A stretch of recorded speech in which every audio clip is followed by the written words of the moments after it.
అస్సలాము అలైకుం వరహమతుల్లాహి వబర్కాతు.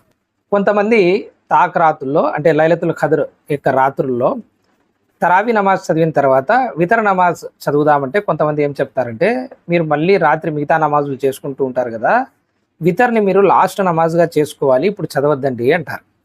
దీనికి సంబంధించి ఇది నిజమేనా అని అడగడం జరిగింది. మిష్కాత్లో ఒక హదీస్ ఉంటుంది, 1258వ నంబరు. దాంట్లో ప్రియ ప్రవక్త సల్లల్లాహు అలైహి వసల్లం గారు చెప్తారు, రాత్రి నమాజుల్లో వితర్ను చివరి నమాజ్గా చేసుకోండి. దాని అర్థము చివరి నమాజ్ని వితర్గా చేసుకోండి అని. దీన్ని ముస్తహబ్గా పరిగణించడం జరిగింది. ఇది ఫర్జ్ కాదు, వాజిబ్ కాదు. ఇక్కడ ఇంకొక పాయింట్ కూడా ఉంది. అదేమిటంటే, ఆఖరి నమాజ్ని వితర్గా చేసుకోండి అంటే అర్థము వితర్ నమాజ్ని ఆఖరిగా చదవమని కాదు. వితర్ అంటే అర్థం ఏమిటంటే బేసి సంఖ్య. మీ యొక్క నమాజ్ని చివరాఖరికి ఎలా చేసుకోవాలంటే బేసి సంఖ్యలో చేసుకోవాలన్నమాట. 2+2+ కలుపుకుంటే లాస్ట్లో 1 కలిపేసి ఉంటాం. ఇప్పుడు కొంతమందికి ఏమిటంటే మధ్యలో ఎప్పుడు